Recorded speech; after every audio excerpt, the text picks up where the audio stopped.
Good morning, good afternoon, good evening. I feel a bit cheeky coming on these. So welcome to the next conversation with Kara-Leah. Today I am interviewing David Wagner, or Harshada as he is known. He is a traditionally trained Tantric teacher who I was first introduced to via Christopher Wallace's Tantric group, Tantric Yoga Now on Facebook. And since then, I ended up signing up with Harshada, and I'm now doing some mentoring teacher-student work with him, which has been incredibly beneficial and supportive and amazing for my own journey. And I just realized like how much wisdom Harshada has to share on. He's at this interesting sort of intersection. Like, he lives in Southern California. He's an artist. He's a householder. You know, he's got 2 children. Basically living that modern spiritual practitioner householder life. And he's also spent decades doing serious practice and study within the Tantric lineages. So he's kind of at this confluence, or can speak to what it's like to be an ordinary householder practitioner, you know, in the Western world, but also has insight into the traditional practices, etc. So I asked him, of course, to do a conversation with Kara-Leah where we can dive into all the things.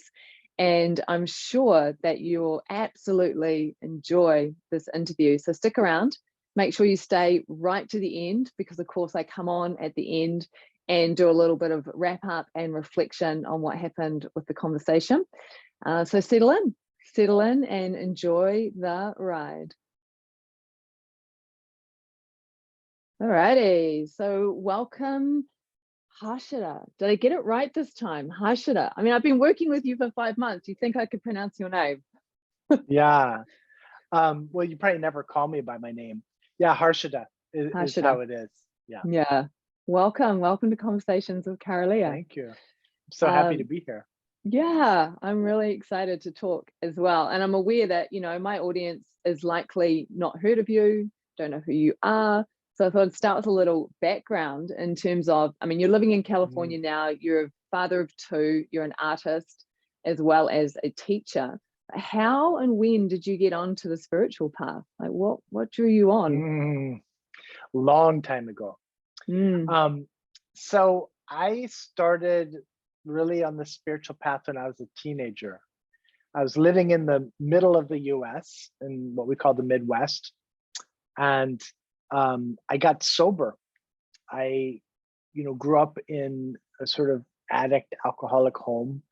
And I myself was kind of a wild juvenile delinquent sort of a kid, and was just into partying and, playing in bands and that sort of thing. And I mean, it's a very long story, but the short version is I got sober and went to 12-step program. And this is in the 80s, in the middle of Illinois. And it just so happened that there was this really, really great spirituality taught in those 12-step meetings that I went to in those days. So that was the very beginning introduction. But it wasn't so long after that that I was introduced to Ram Dass's book, Be Here Now. And then very soon after that, my mother died of cancer, and in a way that I really bared witness to and bore witness to. And all of that was kind of the beginning for me at a relatively young age. And then a little bit later, when I was in college, just a few years later, then I met the guru that I took initiation from and did my kind of formal training.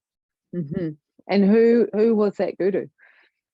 So she was Gurumayi Chidvilasananda. She was the spiritual head of the Siddha Yoga lineage, from the lineage of Baba Muktananda and Bhagwan Nityananda. So that lineage was where I did my initial training for many, many years.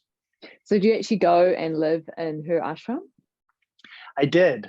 I was a student and really disciple for a few years in Chicago first.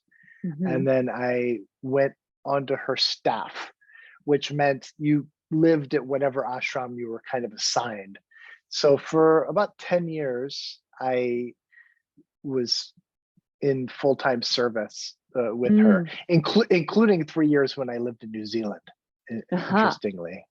Yeah. In Auckland. And in those days, I would mostly go and serve in the ashrams that we had in Australia.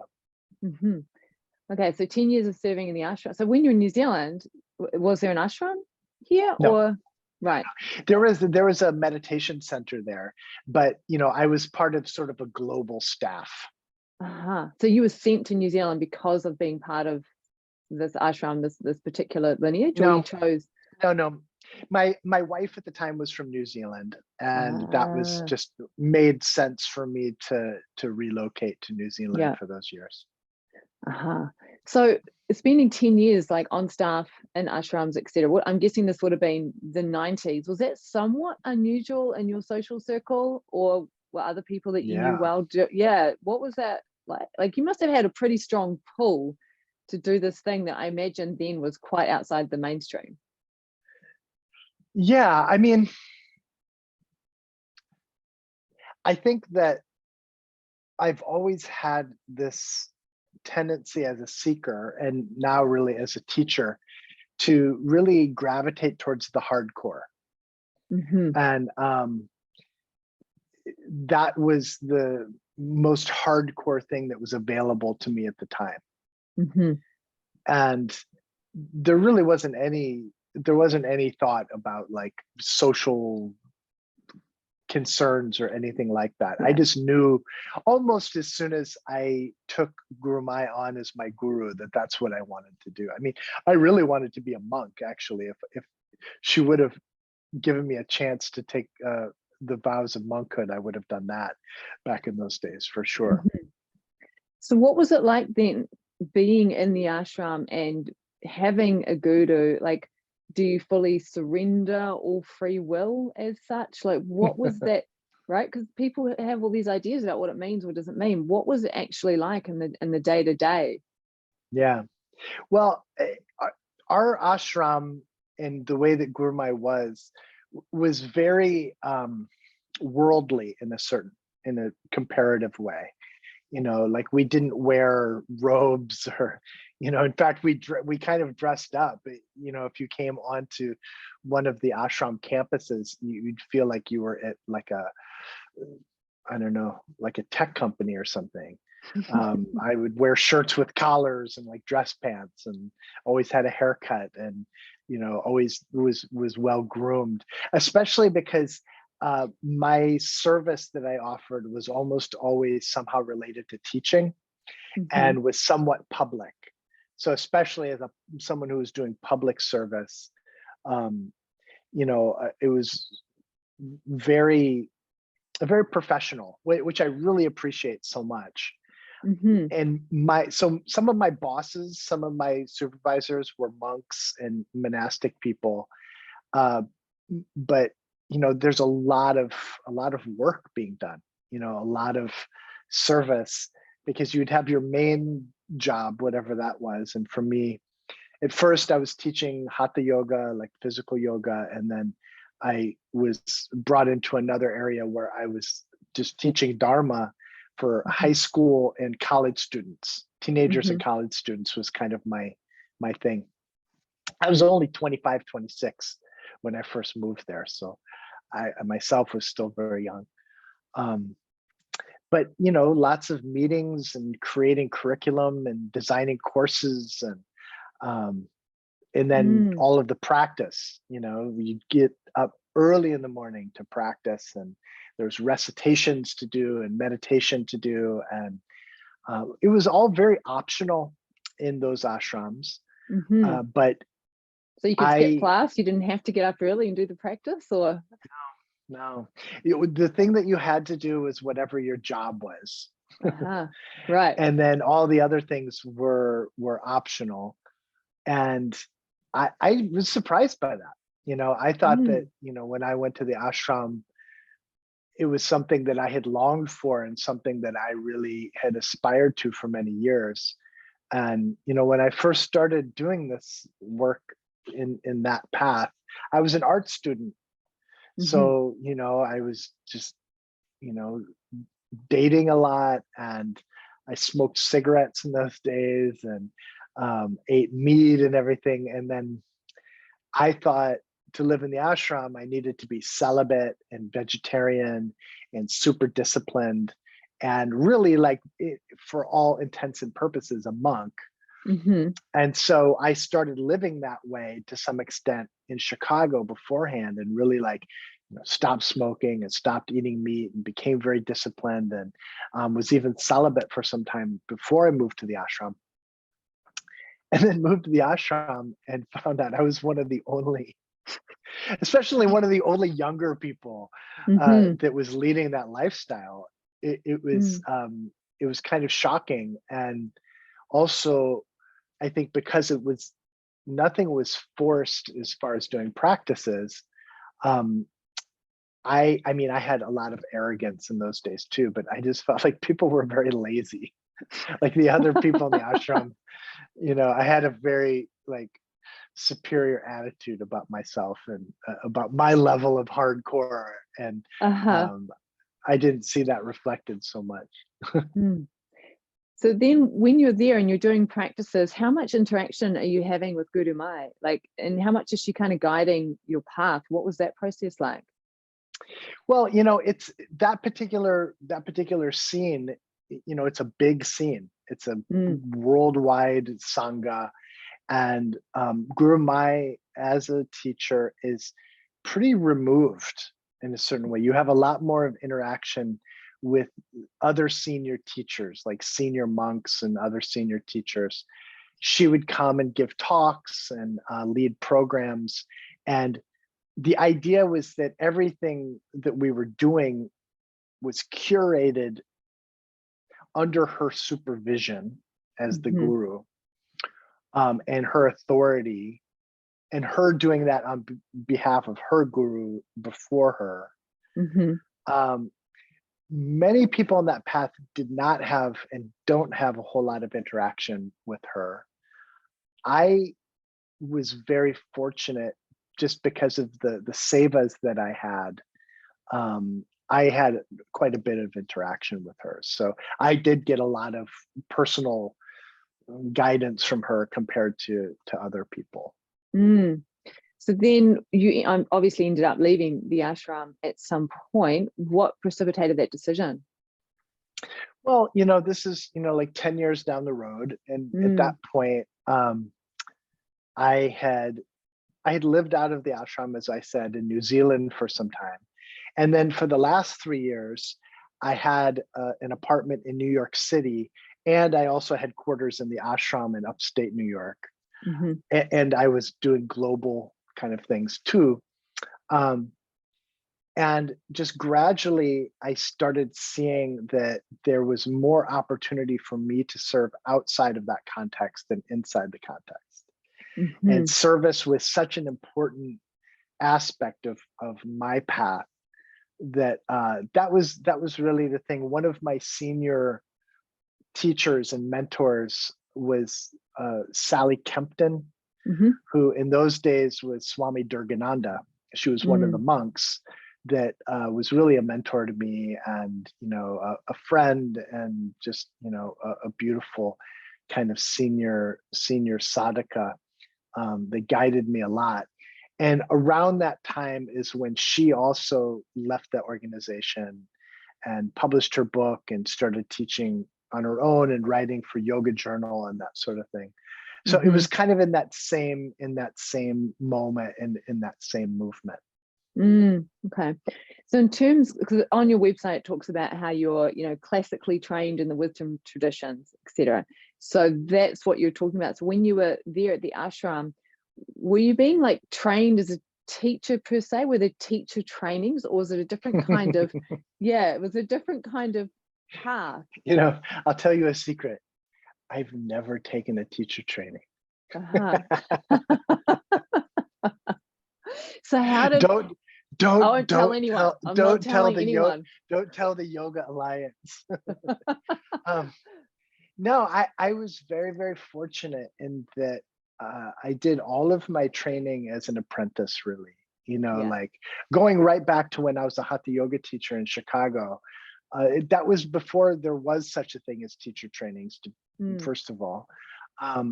But my teacher, who's an Iyengar teacher, Gabriel Halpern, just took me on as an apprentice, and I apprenticed under him to learn how to teach asana. And when I came to the ashram, it was similar.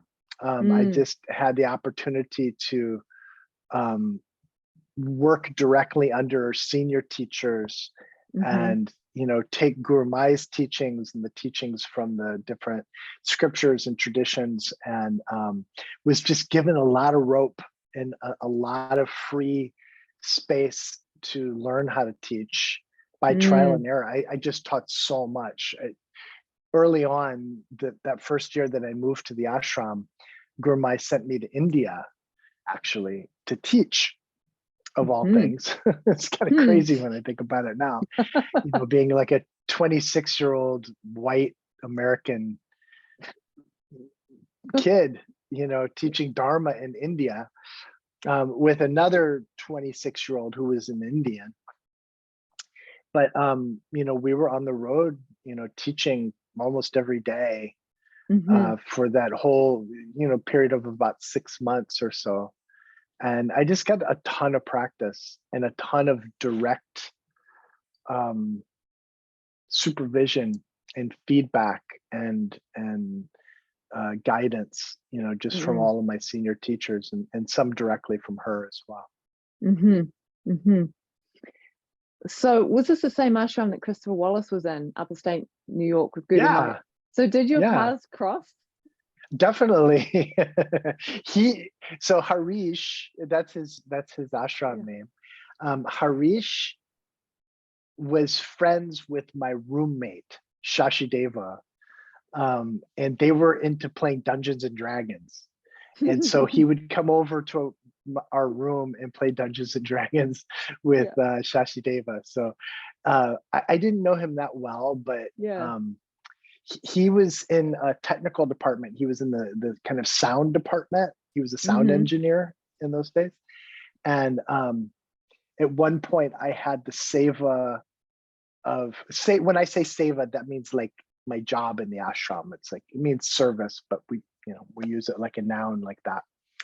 And so I had the seva of, this is going to sound silly, but this is like one of the best things that I've ever done in my whole life, in a weird way. So the guru, when she would come to programs, oftentimes they were big programs with like hundreds or even thousands of people. And her chair was kind of up on like a little platform, and she would be leading a chant or giving a talk or something like that. And she was very elegant and had very tantric in a certain way. And she had a real sense of like beauty, and like everything looked really good and really clean and really like beautifully arranged and decorated and orchestrated. So her microphone was like this. It was actually an opera microphone. And it was a little tiny microphone, only about this big. And it was on this long, thin stem. And so the microphone stand would be on the ground, like to the side. And it was where it really wasn't easy for her to take it and position it. So there was a seva where Gurumayi would come to the hall, everyone would be seated, and then she would come in and she'd take her seat.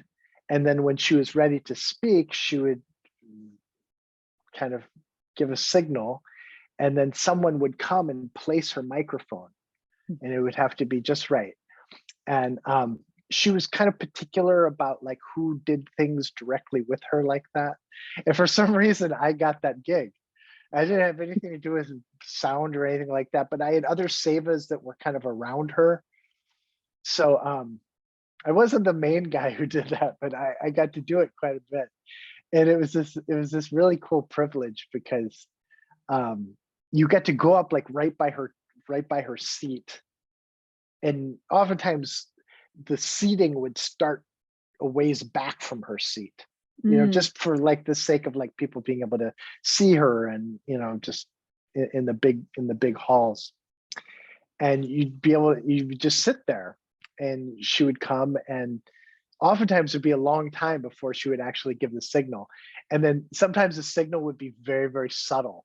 And so you just have to, she didn't like people to stare at her or be overly outwardly devotional. She didn't like that. She kind of discouraged that, especially for those of us who were on staff.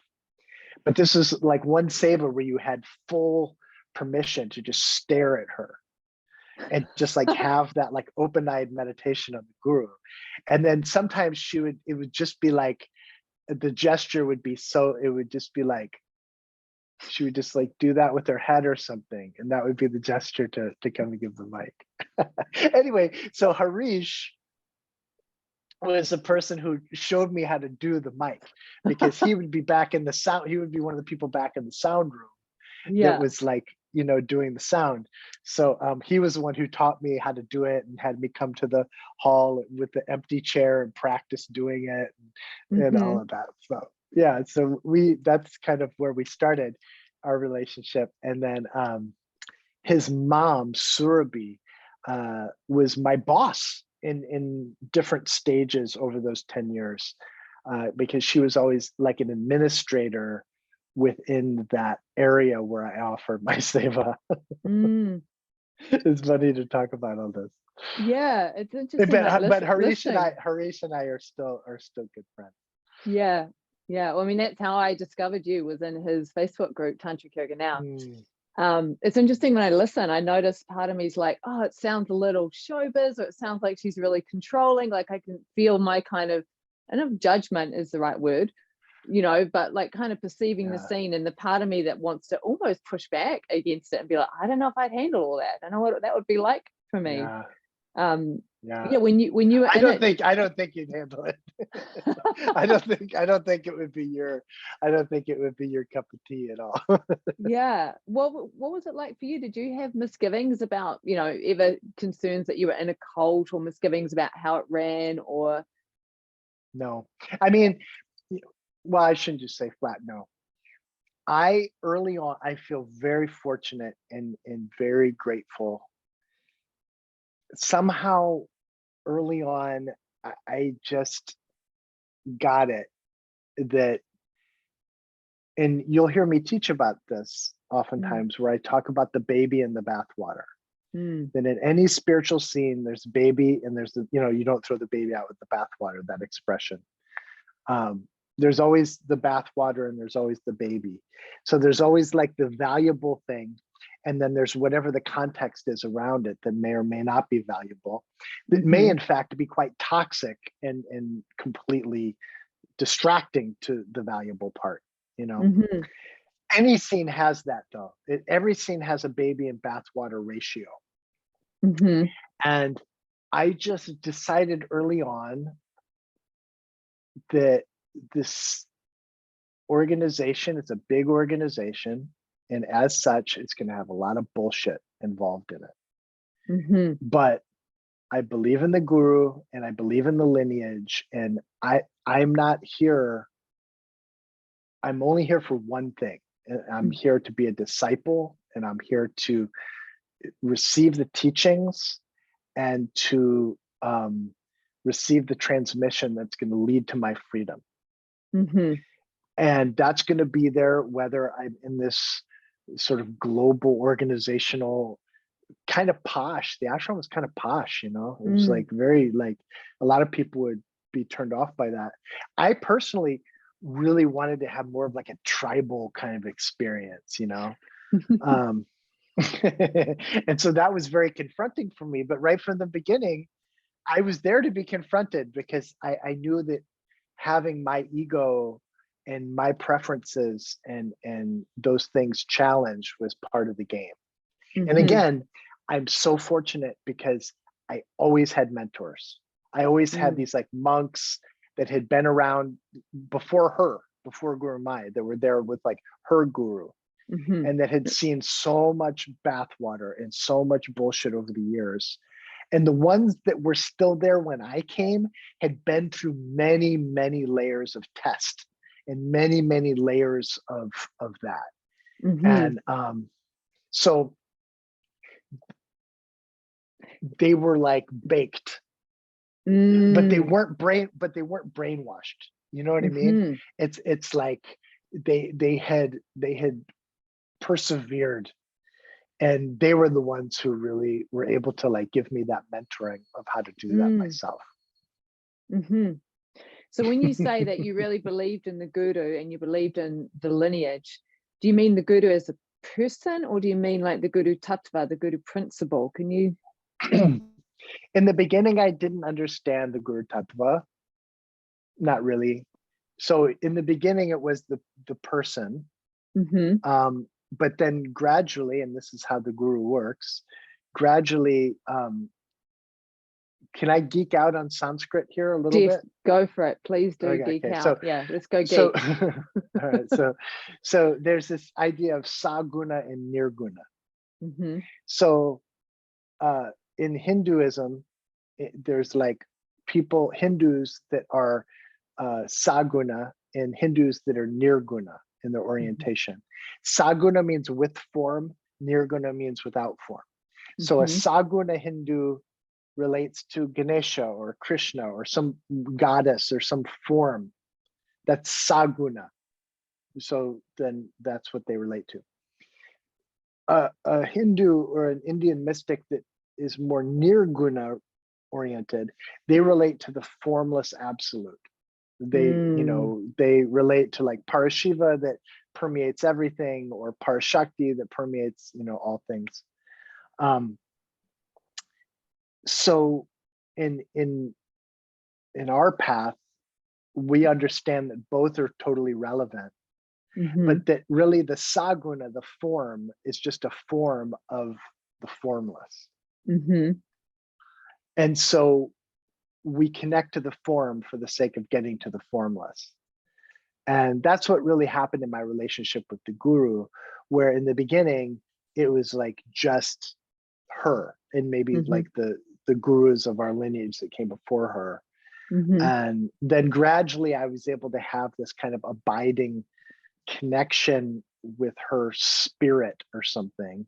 And then gradually it was just awakened in me that spirit, that guru tattva, as you said, that term, the principle of the guru, was something that I could have a nirguna relationship with.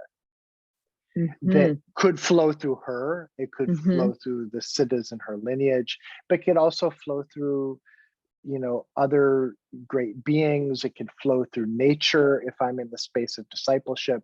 It could flow through many different things. And at that point, that's the point where then I started scratching my beard. I didn't have a beard in those days. Started scratching my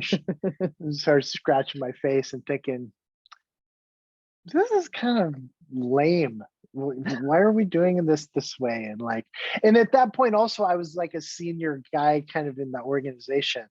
And so I had, you know, I was always contrarian. I mean, even when I was like a young buck, I was a little bit contrarian.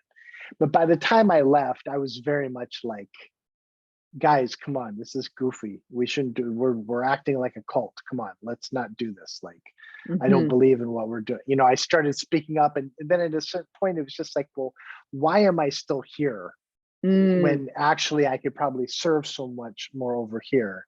And this scene is like really serving all these people that are still a part of it. And it's really feeling more and more like a misfit for me. So at that point, when you were sort of going, oh, it's a bit goofy, it feels a little bit like a cult.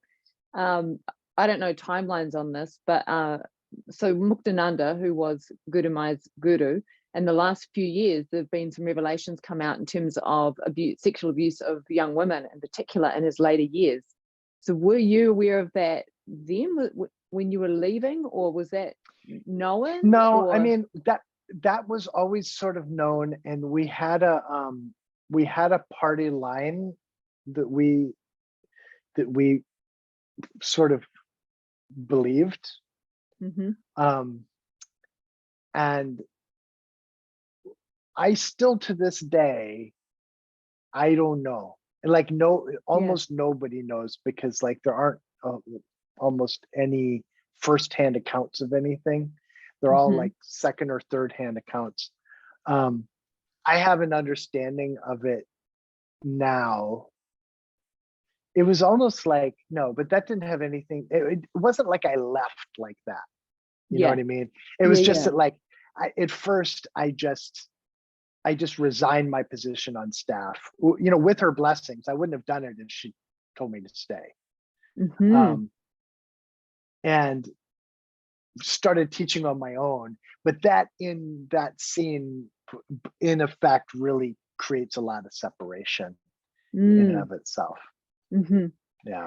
Yeah, I guess I'm interested in, you know, how we navigate these situations, because there's been so much coming up in, of course, the last decade or so, where teachers of all different stripes, not necessarily Dharma teachers, like if we look at, you know, Bikram, he's not a Dharma teacher at all. He teaches physical postures.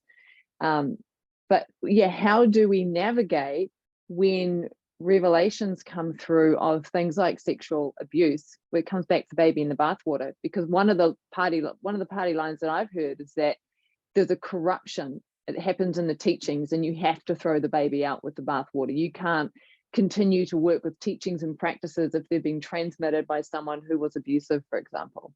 It's quite a hard line.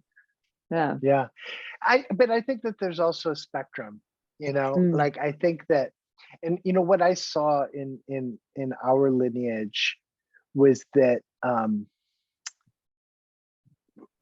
lots of things happened at the end of Baba Muktananda's life.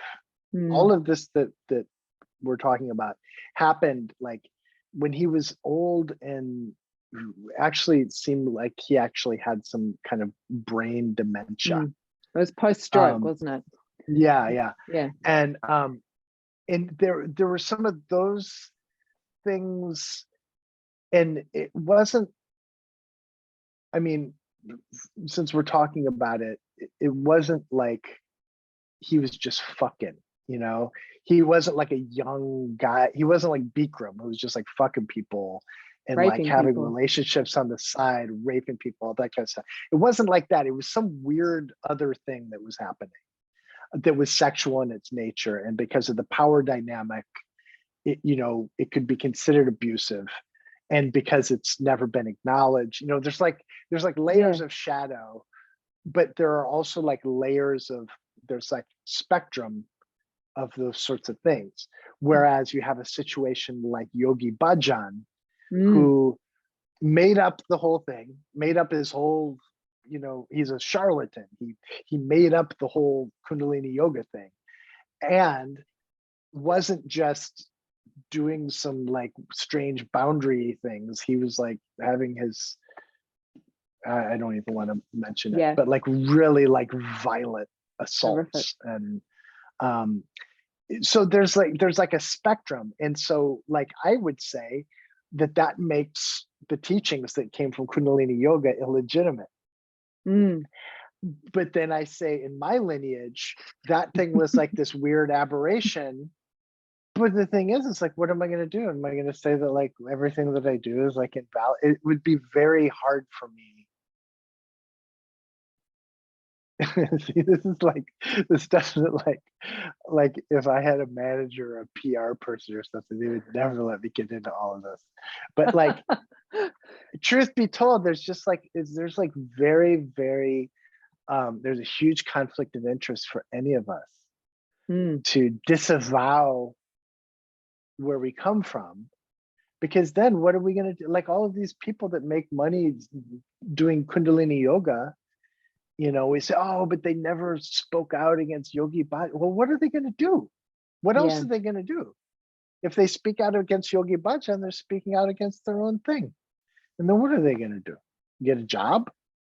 You know, like they're not going to do that. So that is interesting though, isn't it? When one's livelihood or income or position in the world becomes dependent upon something like that, you know, it's like, oh, then what gets done? And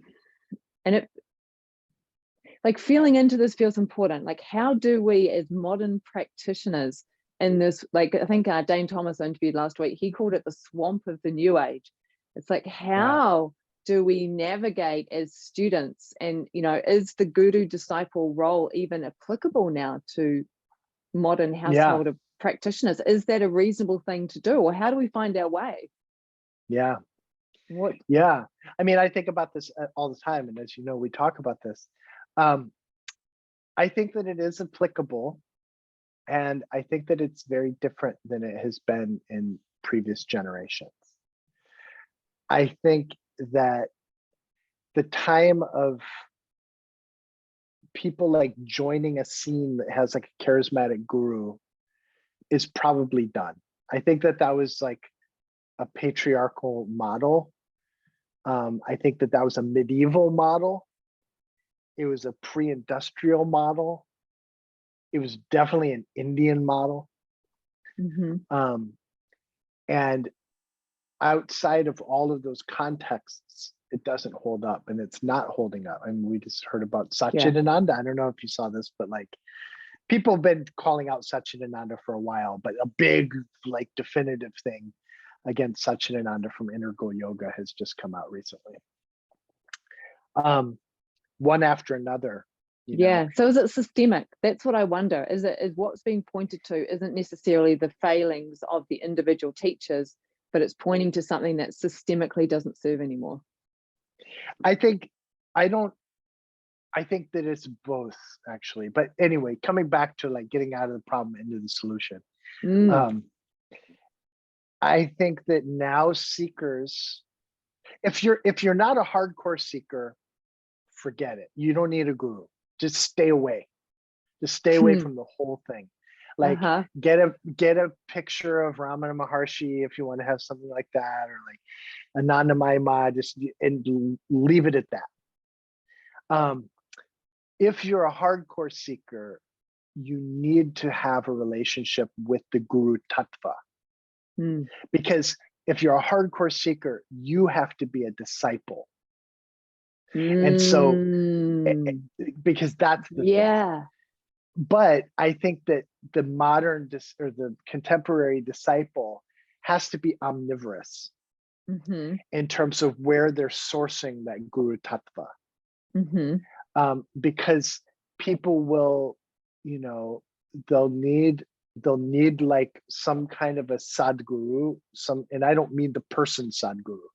It's just so crazy making the way that we'll take these terms like Kundalini or Sadguru or Ashtanga that are these universal terms, and then they become brand names or someone's like stage name or something like that, and then you're like, you know, anyway.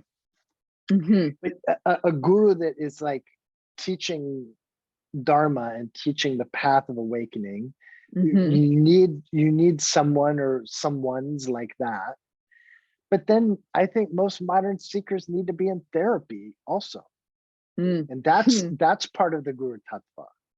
You know, I think that then many modern seekers will want to have some sort of a creative expression. And so then they're getting guidance there. And, you know, maybe they're doing something kind of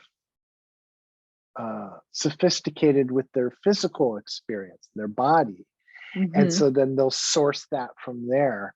You know, it's not like this thing where we just show up at the guru's doorstep at the ashram and just say, okay, I'm yours. And then you eat what the guru feeds you, and you study what the guru, you know, shows you, and you do your job to serve the guru. And, you know, that's just like, that's shattered, I believe. But that principle of discipleship and surrender is that's the baby in the bathwater. But man, it's like a you know, I mean, you know, that's something that takes a sophisticated kind of work to work with it. So for those who might not know, like when you say discipleship, surrender, what is that? So rather than seeking a guru, what I'm hearing you say is that people should seek to be a disciple. Yeah. So Yeah. how does someone know when they're beginning to be a disciple? What's it feel like? How does it show up? What are the hallmarks? It's very different than being a customer.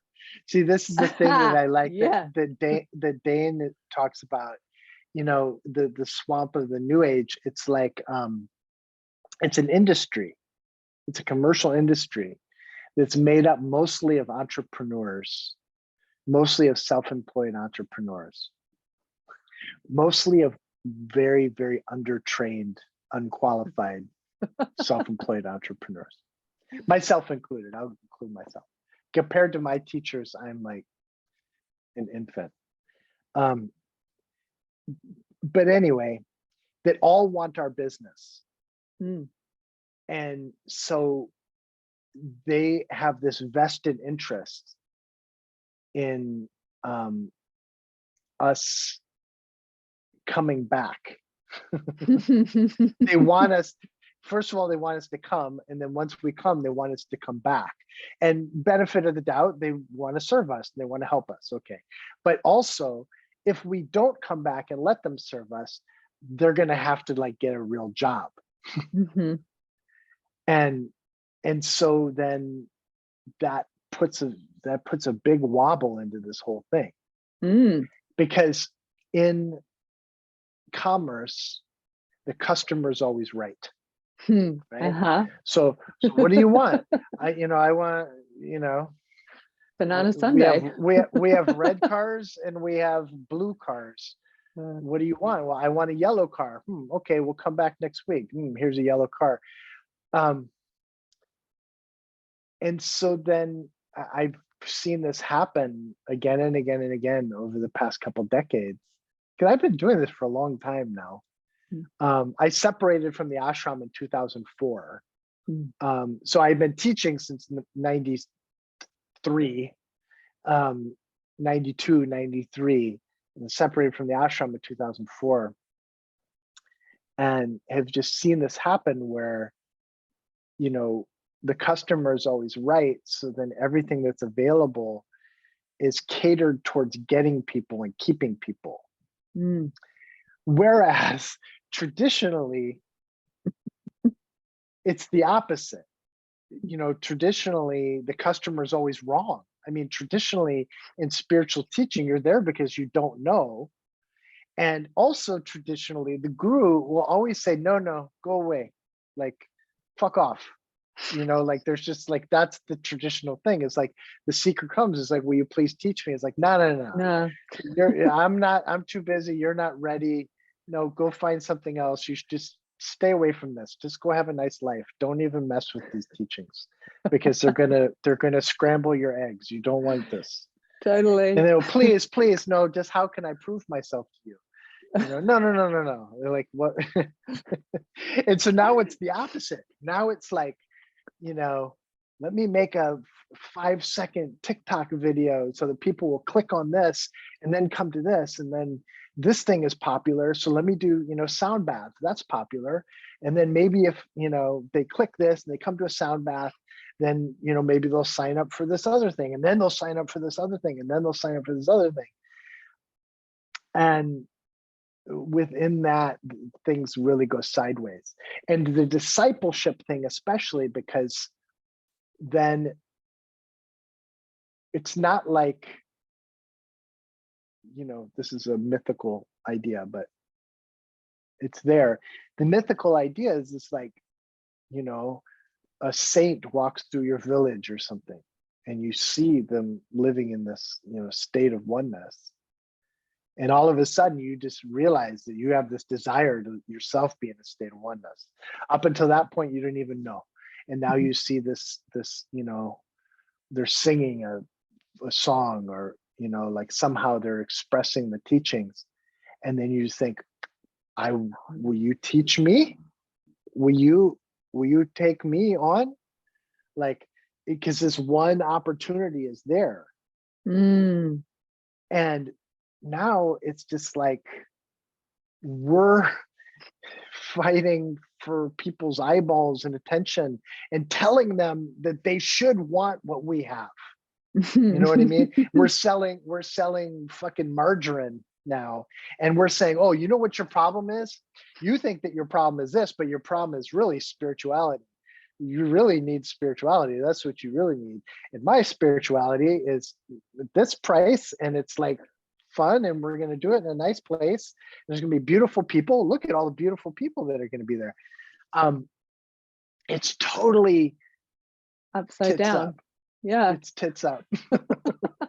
So how do you reconcile this? Because you're in this business as well, right? As a teacher, and yeah, how do you reconcile it? How do you do the dance? Yeah, well, it's funny. Like I did a retreat with this Indian master called Parvati Baal, who's in this Baal tradition from West Bengal, and she's just like the most non-commercial, authentic, just like old school Indian teacher. I mean, she's not old; she's younger than me actually, but just beautiful, wonderful, wonderful teacher and being, and it was a very stark reflection for me to see just like how uncompromising she is. She doesn't do any bullshit. She doesn't do anything except for like exactly what her lineage teaches in like the strongest way. And if you like it, it's available if you're willing to work for it. And if you aren't willing to work for it, no. And if you don't want it, fine, better, because discernment. I could give more attention to the few people that are here if I don't have like so many people here. And so I tried an experiment. That was at Easter. And I think already I would like to think that I really have always tried to err on the side of authenticity and not be in this whole swampy thing. I've tried. But since Easter, I've been doing this experiment where I've been doing this like radical, non-compromising. I'm only going to teach exactly what I think is like the shit, the hardcore shit. Doesn't matter if I think people want it or not. This is what we're going to do. And it's just like, I've just seen, to use an industry term, I've just seen my funnel just like turn into a hose.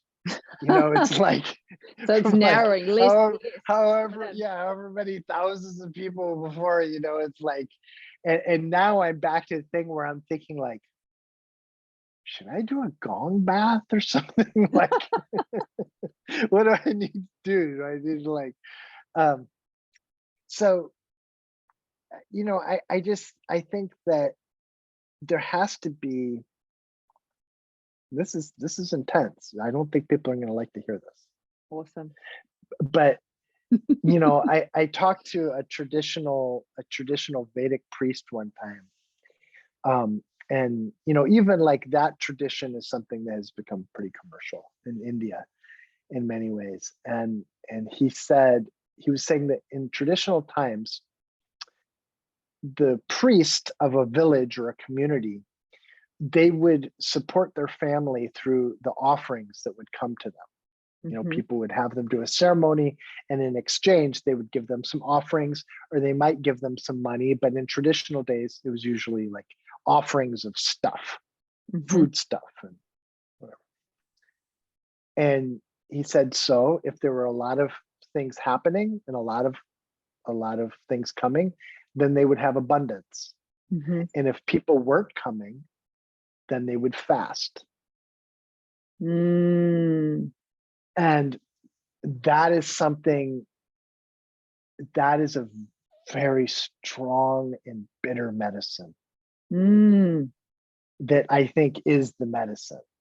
It's like the willingness to just be like, okay, what is more important to me? Is it more important to me to like be authentic, or is it more important for me to have abundance or have freedom,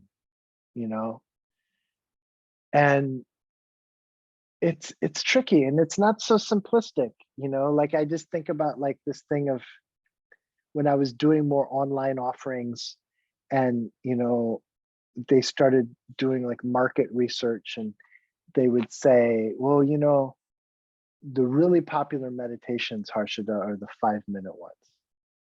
People, and ones that are longer than 5 minutes, people tend to trail off at about 8 minutes. So let's try to keep the videos between 5 minutes and 8 minutes. I understand that, because the thing is like, if we only have then 20, 30, 40, 50, 60-minute meditations, people either aren't going to do the whole thing, or they're just not even going to do them. They're going to do somebody else's 5-minute meditations. So now I'm thinking, oh, well, I don't want them to go there. So let me do 5-minute meditations. But so, I mean, like, I guess there's a spectrum. Yeah. Like maybe, okay, I'll do some 5-minute meditations with the intention of like cultivating them as students so that they'll want to do the deeper stuff later. The thing is I think a lot of these youngins, they will just think, oh, 5-minute meditations, that's the thing. You know what I mean? They might not even have that. They might not even have that separation to just think, oh, well, they want 5-minute meditations, not because that's what they need, but because that's what they want. And that's what's easy. But what they need is they probably need to like come on a retreat, or they need to like, you know what I mean? It's like, it's a tricky thing, because the customer's always wrong. In actual discipleship, you're coming from this point of view of humility. And the you know, and you say, well, I want to meditate for 5 minutes, and the guru says, no, 5 minutes is not going to do it for you. It's just not. And then you have to decide, okay, well, I'll get another guru who tells me that 5-minute meditations are great. Or I'm going to stay with this and trust this relationship. Yeah. These are murky waters, Kara-Leah, that you're leading us into. They are murky waters that have led us into, because, you know, obviously as a seeker and as a teacher, these are the questions that I've come up against, same thing that you're discussing. And, you know, one of the things that Dane talked about in the interview last week was his sense that the New Age swamp has failed, that people, considering how much is on offer and how much seems to be going on, that the amount of spiritual progress that is actually occurring is... That's my opening talk when I go to like Kripalu, or I'm doing a Kripalu retreat in February. People should come to it. It's like a winter meditation retreat at Kripalu. They're great. I've been doing them for years and years. But I usually will do an opening night talk that's open to the whole community that's there. There's lots of teachers doing lots of stuff there. And only so many people coming to my thing, but they'll let me do a thing that's called a sampler. And it's supposed to be a sales thing, but I always just do this. I usually will give this talk where I'll just say, look, you know, like I'll figure out whatever the statistic is. Last year, people spent, you know, $2 billion on yoga and meditation products, and, you know, like an estimated this many million people do yoga regularly. And you would think, if that was the case, we would have like changed, you know, human suffering. if they were really doing something deep, that would really be doing something, but it's clearly not. So what's missing? You know, and everyone there is just feeling very kind of uncomfortable in this talk usually. So what is missing? I think that, well, I mean, I'm not going to be so arrogant to try to like pin that down in a simple thing, but I think that it's not a simple thing. It's 3 simple things. It's the 3 points that are in my new book. Here's the secret, you know, like, you want to know why yoga doesn't work for all the millions of people who do it? Oh, well, just like click here, click the smash the join button and join me. I think that it's like, I think that people have to have what's called adhikara to start off with, which is like this. It's a big Sanskrit word, but you know, it means like a readiness, like a spiritual readiness and kind of qualification. And I think that that qualification comes from really having your dick in the dirt, so to speak. That's a saying I haven't heard before. That's an American one. Yeah, I like it. Having your dick in the dirt. All right, go on. I can guess what it means. Yeah, it's very graphic. Your dick is in the dirt. You're just face down, you know, like, and there's a humility that is involved in it, you know, where in the Bhagavad Gita, for people that are familiar with it, it's like a big treasure trove of like the teachings from this tradition. And it starts off with, if you don't know, it's a dialogue between Krishna, who is the guru and the voice of God and grace and the wisdom, and Arjuna, who is this warrior prince. And he's like the voice of us, of like the unenlightened human consciousness. And the whole thing is a dialogue between them. And it starts off with Arjuna in a mess because he's supposed to fight this big battle and he just chokes and he can't do it. And and it's really interesting. People, I don't ever hear people talk about this aspect of the Gita, but he asks for help and Krishna tries to help him. And in the, first chapter and beginning of the second chapter, Arjuna yabuts him. You know the yabut? Yeah, but it's like, well, it's like, well, 5-minute meditation is not going to help you. You should probably meditate for 30 minutes. Yeah, but what I find is that, if I do it for 30 minutes and I fall asleep and, then I just won't do it at all. So better if I just do it for 5 minutes. And the guru says, well, that's just not going to help you. And say, yeah, but so Arjuna is butting Krishna at first. And then finally, there's this moment where this verse says that dejected, Arjuna drops his weapons and slumps they're in a chariot in the middle of a battlefield. He says he slumps in the chariot and becomes silent. And that's the point where Krishna starts to actually give the teachings with a smirk on his face. And the Sanskrit could be interpreted that like Krishna, like with a smile, but it's like the connotation is like a smirk. It's like, okay, and now you're ready. Your dick is in the dirt. Like your dick has been in the dirt long enough that now you're going to shut up and listen. And I'm super clear. I'm not talking about a human relationship where you're supposed to shut up and listen to a person, or a person tells you to shut up. That's a red flag.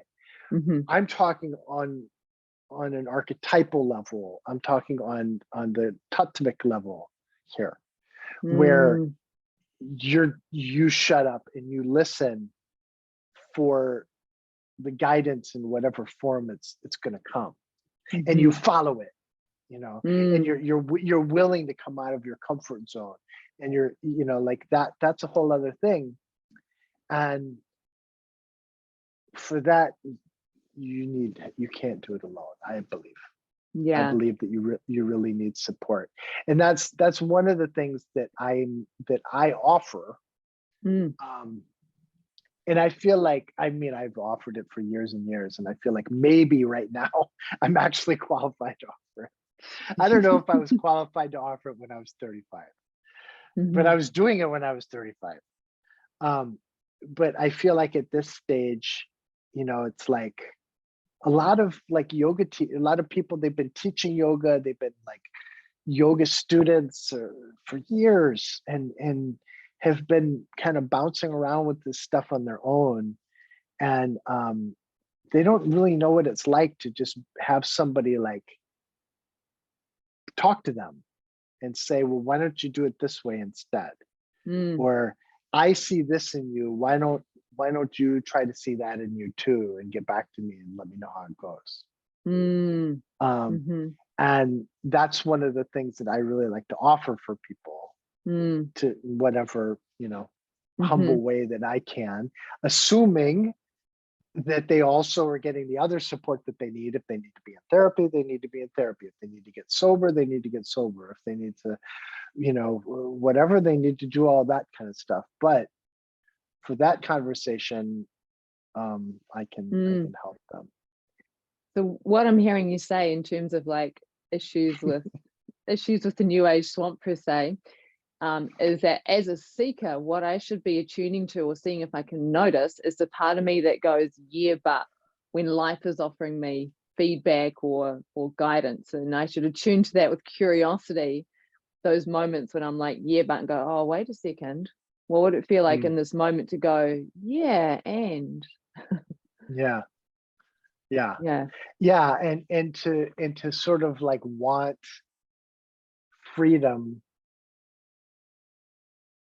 more than we want comfort. Yeah. And be willing to be wrong, as opposed to the customer is always right, and be catered to actually, be confronted Mm-hmm. in a non-patriarchal way. I mean, I'm a very kind of like male-bodied person, but I have learned over the years that it's very important to approach this stuff from a feminine, you could say, in a feminine manner, rather than, oh, well, like you're going to get confronted and no pain, no gain. And, like, I think that's just going to cause more trouble. Mm-hmm. Mm-hmm. I'm aware of time. I feel like we could talk for hours about all these things. I do want to ask you about the pilgrimages that you do to India, though. You take a small group of people to India once or twice a year, and this is like what, 10 days, 12 days. It's not really like a tourist trip or even like a traditional retreat. What happens when you go? Like, what's the orientation and how do you know where to go? Yeah. Well, I've been going to India since my guru sent me there in 1997. And it's like a second home to me. And especially the places where I bring people are generally places that I know very well. And it's just, it's something that I've co-created, with the other people who help me and the people that have gone with me for many, many years now. And just seeing, first of all, I just think that it's important that people that study Indian Dharma, Tantra, Vedanta, Bhakti yoga, that have benefited from these things, and that, like you could say, have gotten things from this culture, go there and to give back to the culture to a certain extent, but also to be able to receive it within that context, because it's just so different. There's just certain things that, like, I could teach forever and people wouldn't get it, and I take them to India and they get it on day 2, just from osmosis. And again, you don't get that as a tourist, because everything is being catered to you. And the traditional retreat thing, as you say, or a typical retreat thing, that too, these days it's just going to be a product of somebody, like, come and do our teacher training, and it's in India, but it's like a catered thing. Whereas what we do is we'll choose a group, and it's not for everybody, but if people like have that adhikara, and I take them to these different places, and we're kind of moving around as a small group, teaching the whole time, in satsang the whole time, doing a lot of practice. And it's really an initiation. And it's not fancy, but it's not like we're sleeping by the roadside, but it's definitely an initiation. And so how do you move away from it being sort of like a consumer orientated tour guide, where jumping off the bus and taking the photos of the temple and, you know, doing the consuming of the experience. And then back on the bus. Yeah, I'm so controlling. I mean, it's like where all of my Capricorn rising is just like it's like I have Capricorn rising just to the maximum. People have to do like a 2.5-hour cultural orientation before we even go. I make people wear like Indian clothes when we're there. I don't let people really use cameras or like even like wear sunglasses. I don't let, you know, we're in silence so much of the time. Like if we're in a place and we're walking as a group, I insist that everyone is in silence as we're moving. And I'm just constantly reminding people, just constantly. But also we just don't go to those places. We don't go to places where tourists go, really. I mean, sometimes there's Indian tourists there, but it's mostly Indian pilgrims. And I just manhandle people to be able to like be in that mode of pilgrimage, and it's really humility, you know, as opposed to consuming, and, you know, like to not feel like, oh, you know, like I've rented India for this 12 days and I'm just gonna like get as much out of it as I can. It's more like, let me be here like as one of millions and millions and millions of seekers that have like walked this path, and let me just have the privilege of just like being here in this moment and doing this practice here in this moment and like taking this in. And I always have at least one photographer in the group that's taking pictures of everything that can give them to people. I don't let people shop either. If people want to shop, they have to stay an extra day, and then we do shopping day. And then we're in Mumbai and we just like, oh, you know, I want to get a statue of Ganesh. Okay, so we can do that. I want to get curtains for my apartment. We can do that. But I don't let them shop. They don't deal with any money or anything the whole time. Awesome. Thank you so much just for your time and your presence, and giving us some insight into the path that you've walked on this journey. Is this what you wanted? Do you feel like you got what you were after? I try and come in with no expectations and just let the conversations roll. Like I make a bunch of notes and questions that I often will just never end up asking, because I'm attuning to what's coming up and responding to that. Yeah. Do you feel satisfied? Yeah, there were some moments when we were talking that it really felt like just almost like hitting on the energetic transmission of things. It's not even so much about the words, but it's that felt sense. And I feel like coming off the back of the interview I just did with Dame Thomas, it's so beautiful to have another perspective on similar material, you know? So, yeah. Good. Yeah. Alrighty then. So that was Harshada, another conversation with Kara-Leah. Just noticing that I just feel so content and like I've got this inner smile, this joy, just feel really at peace from just hanging out with Harshada for the last, you know, almost 90 minutes, and really deeply listening to, I call it deep listening, to what he had to say, not listening to the words, but just letting his beingness really impact. And I just love hearing the insights and the perspective from people that have been on the path for decades, and particularly in different spiritual scenes. Like, felt it was really interesting listening to him share about the scene of the ashram and being able to sort of discern and see through the aspects of the organization, and how it started to feel like maybe it was a little cult-like, but that organizational aspects or the cult-like aspects are indeed separate from the teachings and the practices. Because it's such an interesting discussion going on right now in terms of if everything is corrupted. I'm not saying it is, but if all teachers, lineages, organizations ultimately end up being corrupted in some way, shape, or form, how do you know what's pure? How do you know what to align to? How do you know which lineage to go and study with? Like, there's such an under lineage, you know, so much stuff's come down through there, and there's this whole sexual child abuse scandal that's happened in the last while, and that's happened with so many of the different lineages. So I loved what Harshada was saying around, unless you're a hardcore seeker, forget about the guru. Forget about the guru. And instead, focus on discipleship. What does it mean to be a disciple as compared to what does it mean to be a customer? So in terms of a takeaway, that's one thing. Like if you're a seeker, and I'm guessing that if you're watching this, you are a seeker, you're a spiritual practitioner of some kind, that maybe a useful contemplation would be, what does it mean to be a disciple on this path compared to a consumer or customer or a client? What does discipleship feel like in my body when I'm orientating to the path, to the teachings as a disciple? What is that like for me? Alrighty, thanks so much for watching or listening to another conversation with Kara-Leah, and blessings on your day, whatever might unfold from this point onward.